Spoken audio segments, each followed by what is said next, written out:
در خدمت یکی از همشهریان بختیاری خونگرم داوودآباد باقرآباد هستیم. آقا سلام علیکم. سلام عزیزم. کجا دارید میرید؟ دارم برگردم. ما از شبکه رادیویی داوودآباد قرچک مزاحمتون میشیم. یه مسابقه طراحی کردیم، گفتیم اگر مایلی در این مسابقه شرکت کنید. آره مایلم بوته بکر. قوی ترین مرد جهان. سفلا شمس آمو. فوتبالیست مورد علاقه. عیسی خمون. قوی ترین مرد داوودآباد. سعید پرویز. تنبل ترین مرد داوودآباد. غریب نرگس. غذای مورد علاقه.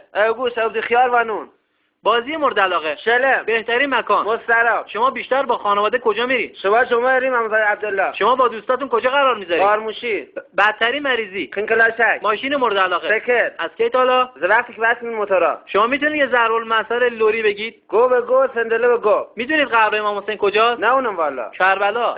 خوش به سعادت. شما میدونید امام اولتون کیه؟ نه اونم والا. یه راهنمایی زمینی کنی؟ شمشیرش معروفه.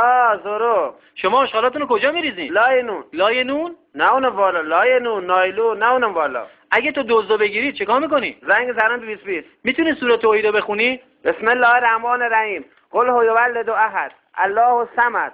تو بگو کرد نم یلد یولد یا یولم یلد. نظر درباره سهمی بندی بنزین چیه؟ خوبه مثل خود. رنگ مورد علاقه. رنگ گی، رنگ خود. یونسکو مخفف چیه؟ یوم الله 13 آبان. راست میگن لورای داوودآباد به خر میگن داداش؟ آره داداش. 5 تا حیوان درنده رو نام ببر. 2 تا شیر، 3 تا پلنگ. 17 شهریور چه روزیه؟ گمون کنم 15 خرداد بود. چند تا تن نام ببر. تن شیرانه، تن سیکارو، تن جنوب، تن پیر، تن خدا، دست سرم ورداد. آقا متشکریم. نوش جان.